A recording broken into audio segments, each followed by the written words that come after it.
Masarap na beef curry, paano ba magluto? Tara, luto tayo! Dahil wala tayong pressure cooker, pinalambot ko muna yung karne. Ang kailangan lang naman natin ay curry powder, bawang, sibuyas, paminta, asin, asukal, at saka all-purpose cream.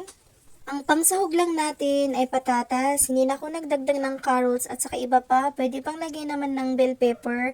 Nasa sayo yun kung gusto nyo. At ganyan yung ihiwa ng patatas. Sunod naman nating hiwain ang sibuyas, bawang. Pitpitin lang ang bawang para madali lang i-slice.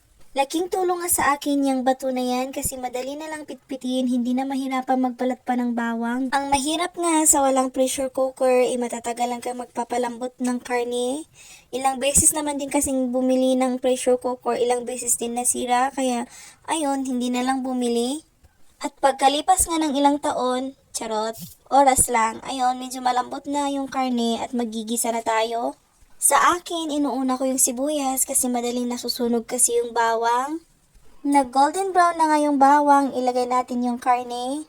Ibuhos natin lahat ng sabaw. Takpan at pag kumulo na, ilagay na natin yung patatas. Halo natin konti at pailalimin natin yung patatas. Takpan natin para maluto.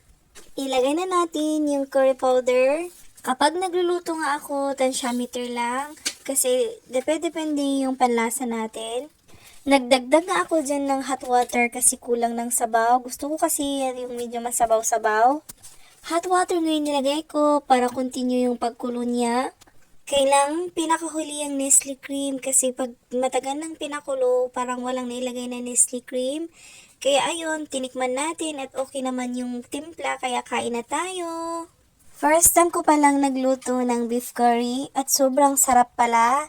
Thank you sa panonood!